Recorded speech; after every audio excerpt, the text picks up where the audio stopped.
baik di dalam maupun di luar organisasi, yang apabila tidak ditangani secara baik akan memberikan efek negatif terhadap organisasi dan berlanjut pada tahap krisis.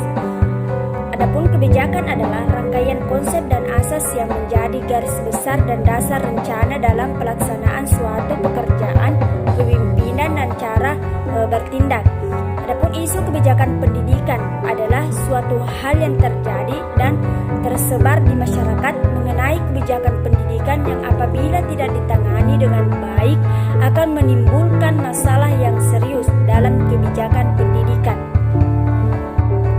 Baik, yang kedua yaitu kekuasaan terhadap isu kebijakan. Adapun kekuasaan merupakan karakter khas manusia untuk bisa berbuat sesuatu yang lain daripada yang lain untuk proses interaksinya terhadap alam dan lingkungan sosial. Sedangkan kekuasaan dalam pendidikan ada dua, yaitu kekuasaan yang transformatif dan kekuasaan yang berfungsi sebagai transmiti. Kekuasaan dalam pendidikan yang bersifat transformatif adalah dalam proses terjadinya hubungan kekuasaan tidak ada bentuk subordinasi antara subjek dan subjek yang lain.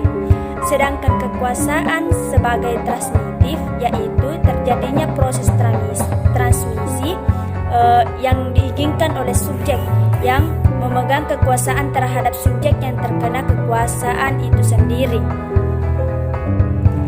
Baik, yang ketiga yaitu meta-analisis dan isu kebijakan. Meta-analisis adalah suatu bentuk penelitian kuantitatif yang menggunakan angka-angka dan metode statistik dari beberapa hasil penelitian untuk mengorganisasikan dan menggali informasi sebanyak mungkin dari data-data primer yang diperoleh.